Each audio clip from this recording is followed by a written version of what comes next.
আসসালামু আলাইকুম। স্বপ্ন পূরণের জন্য আছেন জব অ্যাসিস্টের সাথে থাকবেন স্বপ্ন পূরণ হওয়ার আগ পর্যন্ত ইনশাআল্লাহ। সাম্প্রতিক ঘটনাসমূহকে নিয়ে সাজানো আমাদের সাম্প্রতিক হাইলাইটস। এখানে আমরা জানুয়ারি থেকে সেপ্টেম্বর পর্যন্ত যে গুরুত্বপূর্ণ ঘটনাগুলো ঘটেছিল সেগুলো নিয়ে আমরা আলোচনা করব, যা আমাদের পরীক্ষার জন্য খুবই গুরুত্বপূর্ণ। কেননা আমাদের প্রতিটি পরীক্ষাতেই সাম্প্রতিক বিষয়াবলী থেকে অবশ্যই 1 বা 2 নাম্বার থাকে, তাই আমরা এই তথ্যগুলো পরীক্ষার জন্য অবশ্যই মনে রাখব। এখনকার আয়োজনে আমরা আলোচনা করব কোঠা সংস্কার আন্দোলনে অগ্নিজোড়া যে শব্দগুলো ব্যবহার করা হয়েছিল সেগুলো নিয়ে। প্রথমে দেখব আমরা বাংলা ব্লকেট যে শব্দ বন্ধগুলো ব্যবহার করা হয়েছিল। এটি 7 জুলাই থেকে বাংলা ব্লকেট নামে এক ধারাবাহিক অবরোধ সূচনা হয়, যা 9 জুলাই পর্যন্ত চলতে থাকে। এখান থেকে মনে রাখবেন যে আমাদের বাংলা ব্লকেট যে আন্দোলনটা বা এই যে শব্দটা সাধারণত কত থেকে কত পর্যন্ত চলমান ছিল। মনে রাখবেন 7 জুলাই থেকে 9 জুলাই পর্যন্ত বাংলা ব্লকেট নামে এই কর্মসূচিটি পালন করা হয়েছিল। গ্রহযাত্রা কর্মসূচি 2রা আগস্ট বিক্ষুব্ধ নাগরিক সমাজ এর ব্যানারে মানববন্ধনে ঢাকা বিশ্ববিদ্যালয়ের শিক্ষকরা কোটা আন্দোলনের মধ্যে সহিংসতার পর গ্রেফতার সবাইকে মুক্ত করে দিতে 24 ঘন্টার সময় বেঁধে দিয়ে গ্রহযাত্রা নামে কর্মসূচির ডাক দেয়। মনে রাখবেন এখান থেকে গুরুত্বপূর্ণ, গ্রহযাত্রা কর্মসূচি কবে পালন করা হয়? এটি পালন করা হয় 2রা আগস্ট। পালন করে কারা? ঢাকা বিশ্ববিদ্যালয়ের শিক্ষকরা। মার্চ ফর জাস্টিস 31 জুলাই হত্যা, গণগ্রেফতার, হামলা, মামলা ও গুমের প্রতিবাদে সারা দেশে বৈষম্য বিরোধী ছাত্র আন্দোলন মার্চ ফর জাস্টিস কর্মসূচি পালন করে। রিমেম্বারিং আওয়ার হিরোস এটি 1 আগস্ট আন্দোলনে শহীদ বা আহত শিক্ষার্থীদের স্মরণে সারা দেশে রিমেম্বারিং আওয়ার হিরোস কর্মসূচি পালন করে বৈষম্য বিরোধী ছাত্র আন্দোলন।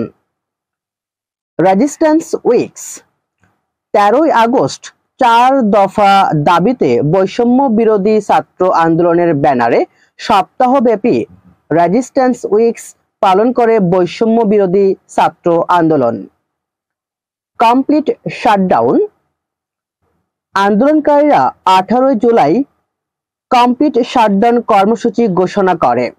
বৈষম্য বিরোধী ছাত্র আন্দোলনের সমন্বয়ক নাহিদ ইসলাম 4 দফা দাবি নিয়ে 48 ঘন্টার আলটিমেটাম দিয়ে কমপ্লিট শাটডাউনের কর্মসূচি স্থগিত করেন। গণপদযাত্রা সব ধরনের সরকারি চাকরিতে কোটার যৌক্তিক সংস্কারের দাবিতে আন্দোলনরত শিক্ষার্থীরা 14 জুলাই বঙ্গভবন অভিমুখে গণপদযাত্রা করে রাষ্ট্রপতি বরাবর স্মারকলিপি দেওয়ার কর্মসূচি পালন করে। খুবই গুরুত্বপূর্ণ একটি তথ্য যে গণপদযাত্রা এটি কবে অনুষ্ঠিত হয় এবং কেন অনুষ্ঠিত হয়েছিল।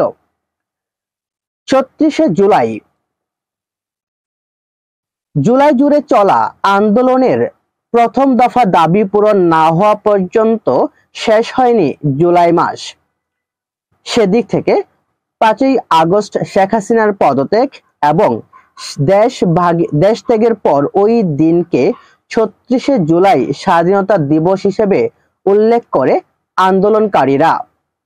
বাংলাদেশ 2 ছাত্র জনতার গণ অভ্যুত্থানের মধ্য দিয়ে 5 আগস্ট উদিত হয় স্বাধীনতার দ্বিতীয় সূর্য। জন্ম হয় বাংলাদেশ 2 এর অর্থাৎ দ্বিতীয় স্বাধীনতার। শহীদি মার্চ 5 সেপ্টেম্বর শেখ হাসিনার সরকারের পতনের 1 মাস উপলক্ষে বৈষম্য বিরোধী ছাত্র আন্দোলনের শহীদদের স্মরণে আয়োজিত কর্মসূচি শহীদি মার্চ থেকে 5টি দাবি জানানো হয়। অসহযোগ আন্দোলন বৈষম্য বিরোধী ছাত্র আন্দোলন 3রা আগস্ট থেকে সারা দেশে অনির্দিষ্টকালের জন্য অসহযোগ আন্দোলনের ডাক দেওয়া হয়। খুবই গুরুত্বপূর্ণ তথ্য যে অসহযোগ আন্দোলনের, খেয়াল করুন আমাদের 1969 সাল একটি, এবং দ্বিতীয়টি হচ্ছে আমাদের 3রা আগস্ট, যেটা আমাদের অনির্দিষ্টকালের জন্য অসহযোগ আন্দোলনের জন্য ডাক দেওয়া হয়েছিল। ফ্যাসিবাদ, ইতালীয় শব্দ ফ্যাসিমো এসেছে ফেসিও থেকে। অন্যদিকে ফেসিও শব্দটি এসেছে ল্যাটিন শব্দ ফেসেস থেকে। ফেসেস এর অর্থ হচ্ছে লাঠি, কাঠ বা রডের আটি, যেটি একত্রে বেঁধে রাখা হয়। ফ্যাসিবাদের প্রবর্তক ইতালির মুসোলিনি। ফ্যাসিজম বা ফ্যাসিবাদ ধারণাটির উৎপত্তি হয় প্রথম বিশ্বযুদ্ধের পরে ইতালিতে। এরপর এই মতবাদ ছড়িয়ে পড়ে জার্মানি এবং ইউরোপের আরো নানা দেশে। জার্মানিতে হিটলারের নেতৃত্বে নাৎসিজম বা নাৎসিবাদ এর উত্থান হয়। এটি ছিল ফ্যাসিজম এর একটি রূপ। ফ্যাসিবাদ উত্থানের মধ্য দিয়ে ইউরোপে হিটলার ও মুসোলিনির মতো বিতর্কিত নেতার উদ্ভব হয়। ফ্যাসিবাদের মুখ্য নীতি জনগণের জন্য রাষ্ট্র নয়, রাষ্ট্রের জন্য জনগণ। রাষ্ট্রই সকল ক্ষমতার অধিকারী, ব্যক্তি নয়। বাংলাদেশ আওয়ামী লীগ বিরোধী রাজনৈতিক দলগুলোর শেখ হাসিনা সরকারের ফ্যাসিস্ট সরকার হিসেবে বর্ণনা করে থাকে। এই ছিল আমাদের আন্দোলনের সময় যে শব্দগুলো ব্যবহার করা হয়েছিল সেগুলো। এখন আমরা দেখব অন্তর্বর্তীকালীন সরকার 2024, এখানে যে গুরুত্বপূর্ণ তথ্যগুলো আছে সেগুলো নিয়ে। অন্তর্বর্তীকালীন সরকার 1990 সাল ছিল রাষ্ট্রপতি শাসিত সরকার। রাষ্ট্রপতি ছিলেন হুসেইন মোহাম্মদ এরশাদ এবং উপরাষ্ট্রপতি ছিলেন মওদুদ আহমদ। 1990 সালে গণ আন্দোলনের মুখে সেনা শাসক হুসেইন মোহাম্মদ এরশাদ পদত্যাগ করেন। এরশাদের পদত্যাগের পর বিরোধী রাজনৈতিক দলগুলোর ঐক্যমতের ভিত্তিতে তৎকালীন প্রধান বিচারপতি শাহাবুদ্দিন আহমেদের নেতৃত্বে গঠন হয়েছিল অন্তর্বর্তীকালীন সরকার। এই সময়ে প্রথম উপরাষ্ট্রপতি মওদুদ আহমেদ পদত্যাগ করলে বিচারপতি শাহাবুদ্দিন আহমেদ উপরাষ্ট্রপতি হন। এরপর রাষ্ট্রপতি এরশাদ পদত্যাগ করলে সে পদে বসেন বিচারপতি শাহাবুদ্দিন আহমেদ। তার অধীনে নির্বাচনে 1991 সালে ক্ষমতায় আসে বিএনপি। যেভাবে এলো তত্ত্বাবধায়ক সরকার, 1996 সালের 15 ফেব্রুয়ারি খালেদা জিয়ার নেতৃত্বে বিএনপি একতরফা নির্বাচনের মাধ্যমে সরকার গঠন করে। ওই নির্বাচন বাতিল ও সংবিধান সংশোধন করে তত্ত্বাবধায়ক সরকার চালুর দাবিতে আন্দোলন করে আওয়ামী লীগ সহ অন্যান্য রাজনৈতিক দল। সারা দেশে তীব্র আন্দোলনের পর ওই নির্বাচন বাতিল করে সংবিধানে ত্রয়োদশ সংশোধনের মাধ্যমে তত্ত্বাবধায়ক সরকার ব্যবস্থা চালু হয় 1996 সালের মার্চে।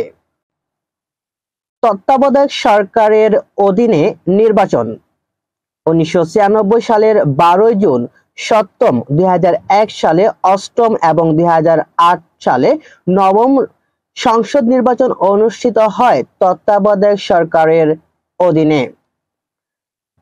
তত্ত্বাবধায়ক সরকার ব্যবস্থা বাতিল 2011 সালে এক রায়ে তত্ত্বাবধায়ক সরকার ব্যবস্থা অসাংবিধানিক বলে রায় দেয় সুপ্রিম কোর্ট।